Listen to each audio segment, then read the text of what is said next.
अपने जीवन में पहली बार मैं अच्छा महसूस कर रहा हूँ। अपने जीवन में पहली बार मैंने किसी की फालतू बात सुनी।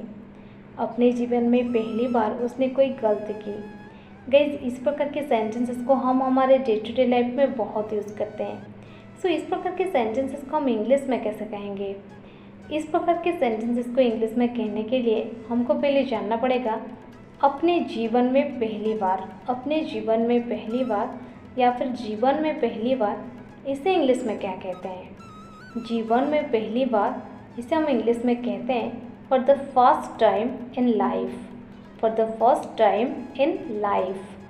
चलिए इसका कंप्लीट स्ट्रक्चर देख लेते हैं।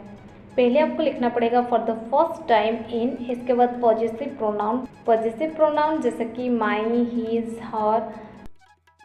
इसके बाद आपको लिख देनी है लाइफ। लाइफ के बाद कंप्लीट सेंटेंस। चलिए कुछ एग्जाम्पल के मदद से इसे और भी बेहतर समझने की कोशिश करते हैं। अपने जीवन में पहली बार मैं अच्छा महसूस कर रहा हूँ।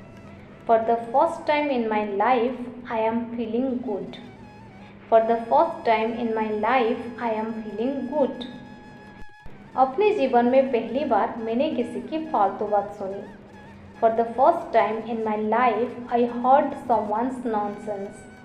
For the first time in my life, I heard someone's nonsense. अपने जीवन में पहली बार वो नहाया होगा।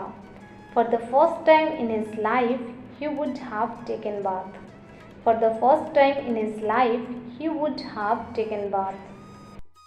अपने जीवन में वो पहली बार सच कहा होगा। For the first time in his life, he would have told the truth. For the first time in his life, he would have told the truth.